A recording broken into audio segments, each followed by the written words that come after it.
Selamat pagi saudara yang dikasihi Tuhan. Saya ingin mengajak kita merenungkan firman dari 1 Timotius 4 ayat ke-7 dan yang ke-8. Tetapi jauhilah tahayul dan dongeng nenek-nenek tua. Latihlah dirimu beribadah. Latihan badani terbatas gunanya, tetapi ibadah itu berguna dalam segala hal, karena mengandung janji baik untuk hidup ini maupun untuk hidup yang akan datang.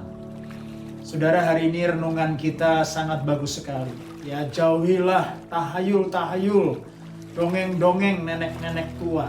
Hari-hari ini ada banyak orang, saudaraku, yang terlalu berfokus kepada tahayul, dongeng-dongeng, berita hoaks, berita picisan, berita murahan.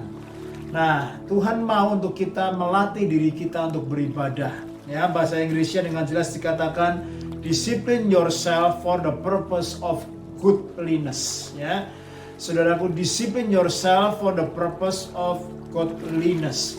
Ketika saudaraku kita mendisiplin diri kita, melatih diri kita for the purpose of godliness, melatih diri kita untuk beribadah, karena latihan jasmani itu terbatas gunanya. Kalau orang pergi ke gym, ya, terbatas gunanya. Suatu saat tubuh kita juga akan semakin tua. Tetapi latihan ibadah, ya saudara, ibadah itu mengandung banyak hal, saudara, mengandung banyak janji dan bermanfaat dalam banyak perkara.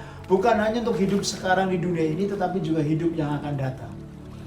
Jadi penting sekali, saudaraku, apa artinya untuk kita, saudaraku, discipline yourself for the purpose of godliness?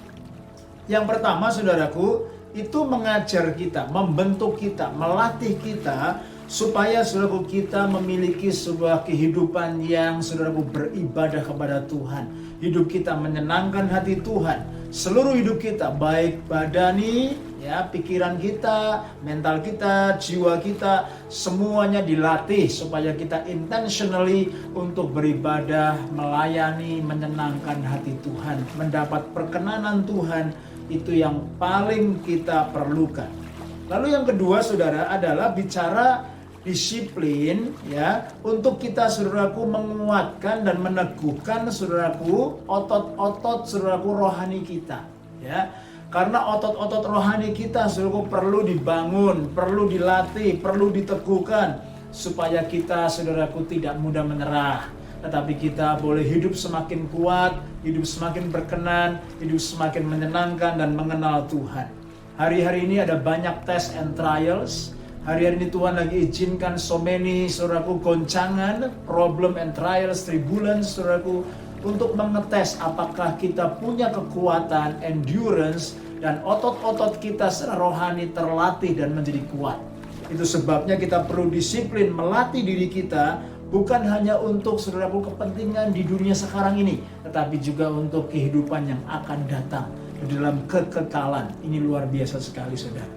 Nah, saudara, kenapa ada banyak orang, saudaraku, yang akhirnya distracted dan menjadi discouraged untuk menjadi orang, saudaraku, yang disiplin dan melatih, saudaraku, dalam banyak hal. Kenapa, saudara? Yang pertama, karena adanya spiritual lethargy. Apa itu spiritual lethargy, saudara? Kekurangan, saudaraku, motivasi, lack of passion, lack of enthusiasm, lack of energy.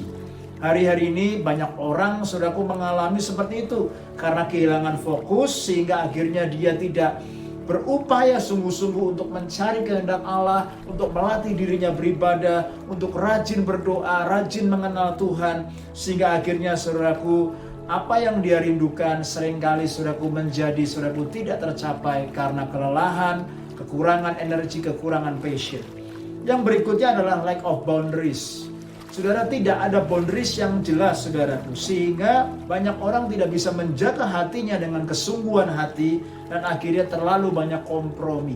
Itu sebabnya kita perlu set the boundaries, hal-hal apa yang harus kita perhatikan, hal-hal apa yang harus kita ubah, dan hal-hal apa yang harus kita mulai bangun kembali. Yang ketiga, banyak orang tidak bisa melihat, saudaraku, tangan Tuhan yang sedang menuntun hidupnya. Inability to see God's hand. Kita nggak bisa melihat bahwa Tuhan sedang berurusan dengan hidup kita. Tuhan sedang memakai events, Tuhan sedang memakai seasons, Tuhan sedang memakai moments dalam hidup kita untuk kita semakin mengenal Tuhan dan semakin bertumbuh di dalam karakter kita, pengiringan kita kepada Tuhan. Sehingga ada banyak orang menjadi discouraged, menjadi disappointment kepada Tuhan, kepada banyak gereja, kepada orang-orang Kristen, karena mereka lupa dan tidak bisa mengenal tangan Tuhan sedang menuntun hidupnya semakin dekat, semakin mengenal rencana Allah. Nah, bagaimana sekarang kita bisa bertumbuh dalam spiritual disiplin sebagai murid-murid Tuhan? Saudara, perhatikan baik-baik. Engkau harus membangun sebuah kehidupan, cultivating, saudaraku, non-negotiables in your life. Ada hal-hal yang non-negotiable. Contohnya kita harus, saudaraku, menaruh hal-hal yang non-negotiable untuk berdoa, membaca firman, beribadah, melayani. Karena kalau kita tidak, saudaraku, membuat sebuah border yang jelas, hal-hal yang mana yang non-negotiable, hal-hal mana yang nggak boleh dikompromi, maka kebanyakan dari kita akan mudah sekali bablas dan berkompromi, saudara. Yang kedua, jelas kita perlu set, saudaraku, personal boundaries. Untuk kita, saudaraku, tidak berpikir negatif, tidak gosip, tidak, saudaraku, melakukan hal-hal yang tidak baik, lalu saudaraku menolak saudaraku untuk pahit, menolak saudaraku untuk akhirnya menyerah, lalu akhirnya saudaraku kita bisa terjebak kepada kepahitan dan hal-hal yang lain sebagainya. Itu sebabnya set the personal boundaries, bikin komitmen bahwa hidup saudara tidak mau melakukan hal yang negatif, tapi saudara mau melatih dirimu beribadah, memikirkan kepada hal-hal yang positif. Yang terakhir adalah saudara perlu memiliki accountability groups. Orang-orang, teman-teman, komunitas yang sehat, suamimu, istrimu, pendetamu, kawan sekerjamu, untuk saling mengingatkan, saling menjaga, supaya kita didapati Tuhan menjadi orang-orang yang disiplin secara rohani. Bagaimanakah dengan hidup saudara?